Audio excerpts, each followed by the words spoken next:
농민들이 유황 농산물을 생산한다는 것은 농산물의 가치를 다시 창출한다, 이렇게 생각하시면 됩니다.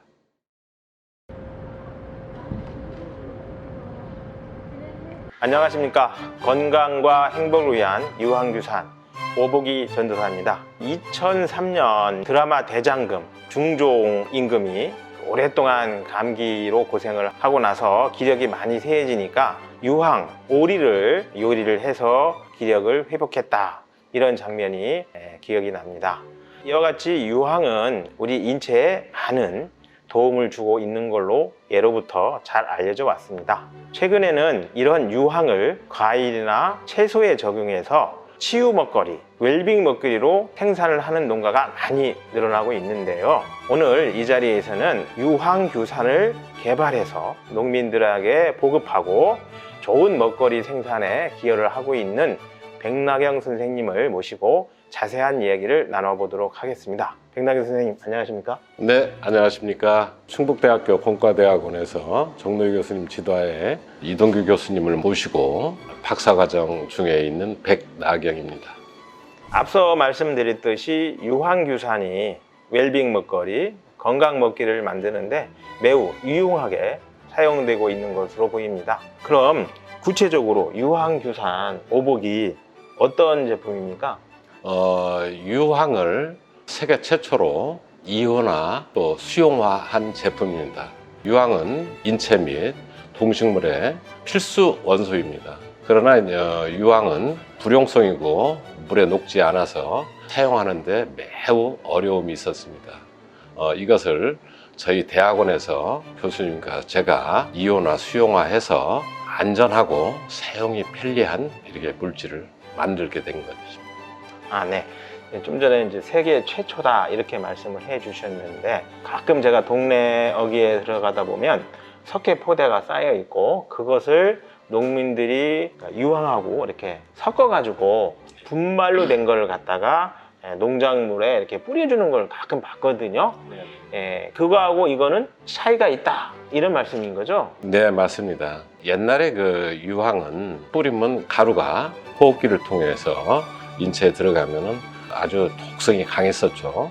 근데 이제 요번에 합성에 성공한 유황규산은 그런 이제 독성이나 안전성에서 매우 안전하고 또 식물체에 100% 흡수됩니다.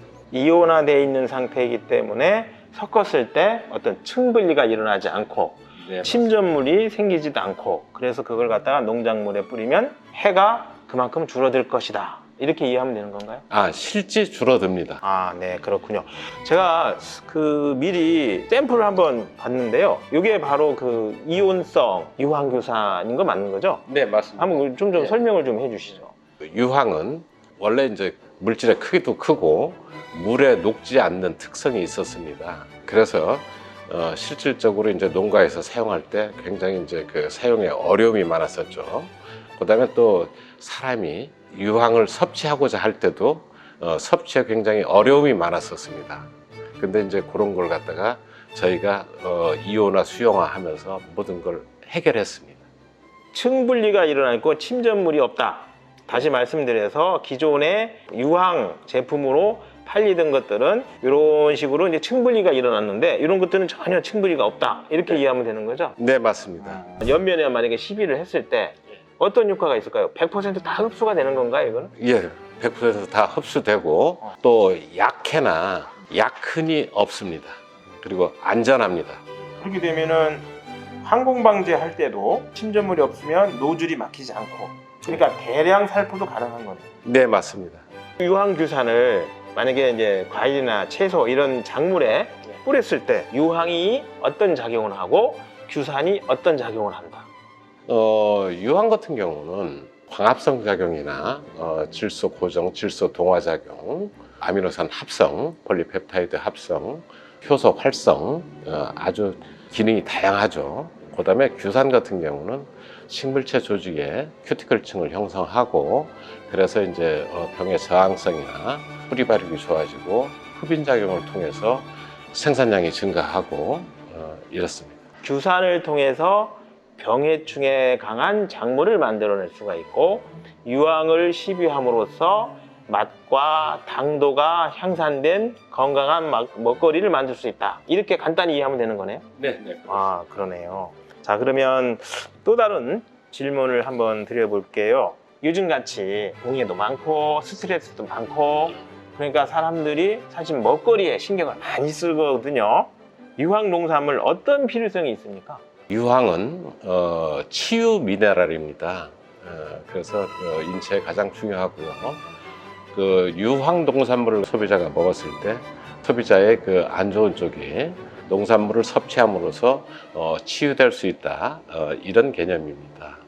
예를 들면 인삼하고 홍삼하고 산삼을 이렇게 성분 분석을 해보면 항암 효과가 뛰어난 성분들이 월등히 많아서 사실 많은 사람들이 찾고 비싼 값을 주고라도 먹으려고 하거든요. 이 유황규산을 뿌렸을 때 그런 농작물이 생산이 가능하다. 이렇게 이해하면 되는 겁니까? 네, 맞습니다.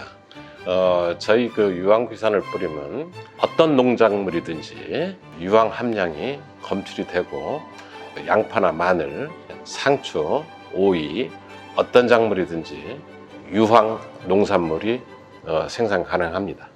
대개 이제 식물에는 100g당 0.1에서 1% 정도의 황이 섬유가 있는데 이 유황규산을 시비했을 때는 100g당 유황 함량이 훨씬 더 많이 검출되고 있다. 이런 얘기죠? 예, 최소 20배 정도에서 200배 정도까지 이렇게 검출이 됩니다. 아, 최근에 그러면 이런 인삼이나 이런 재배 농가에서 유황 성분을 분석을 해서 얼마 정도 나오고 있는지 이런 뭐 분석 데이터가 좀 있습니까? 네, 있습니다.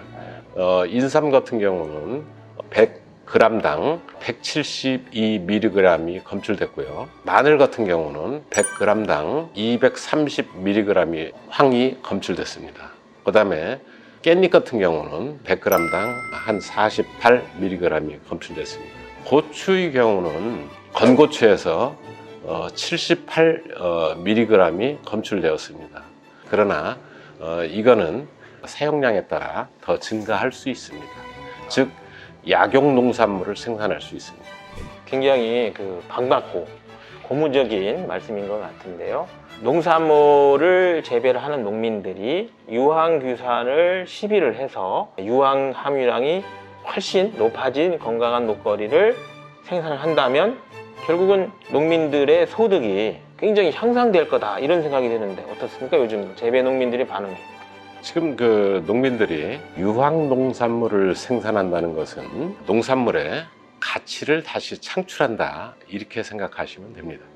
네, 아주 좋은 말씀이신 것 같네요. 사실 농사를 6차 산업이라고 하지 않습니까?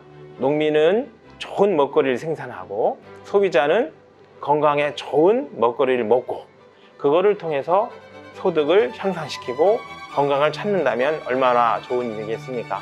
오늘은 유황규산을 통해서 6차 산업을 실질적으로 입증하고 계시는 백낙연 선생님을 모시고 유황규산, 오보기에 대해서 자세히 알아봤습니다. 감사합니다.